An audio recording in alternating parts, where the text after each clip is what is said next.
मेरे दोस्त, मुसीबत आने पर ही पता चलता है कि हमारा सच्चा मित्र कौन है, जैसा कि आप इस वीडियो में देख ही सकते हो।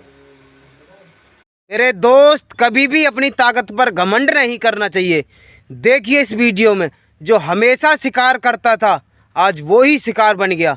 वीडियो को लाइक करिए। इसीलिए कहता हूँ मेरे दोस्त, मुसीबत आने पर कभी डर के भागना नहीं चाहिए। डर के आगे जीत, जीत के आगे डर, जैसा कि आप इस वीडियो